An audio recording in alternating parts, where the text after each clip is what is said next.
Dismayado ang isang mag-asawa sa Manitoba matapos pagkaita ng Provincial Health Services ang buntis na asawa dahil sa kasalukuyang immigration status at nahaharap ngayon sa 20,000 dolyar na hospital bill. Narito ang report. And gusto ko sana midwife no una.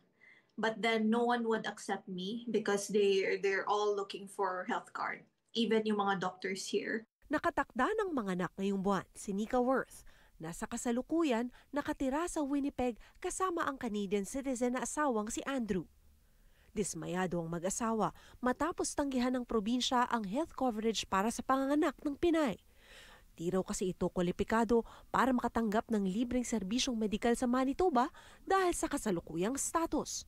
Eventually, meron actually kami na nahanap na doctor. Filipino siya.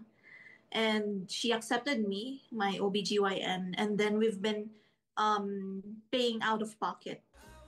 Bisita sa Canada si Nika noong makilala ang asawa noong 2024. Ikinasal noong Setyembre.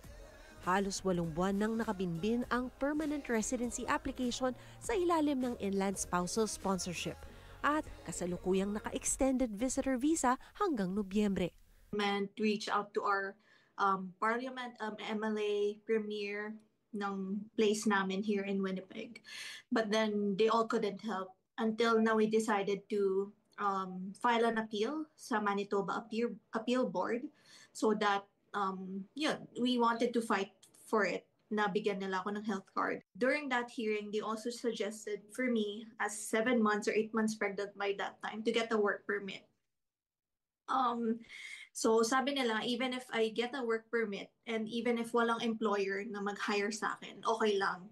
Mako-cover ka pa rin ng health card.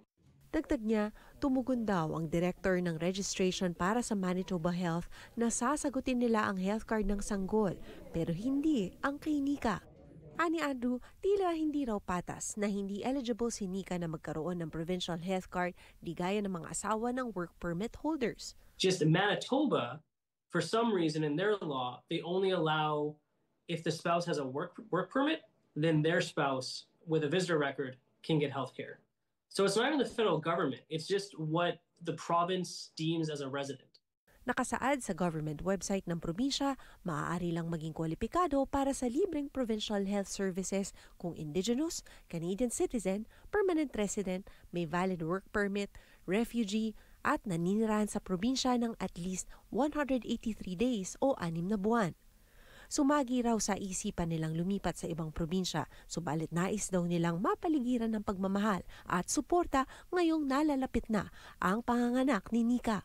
For a newlywed couple to go through this, dealing with all the trials and dealing with all the government officials and the offices and all the paperwork, it really showed that we can get through anything together.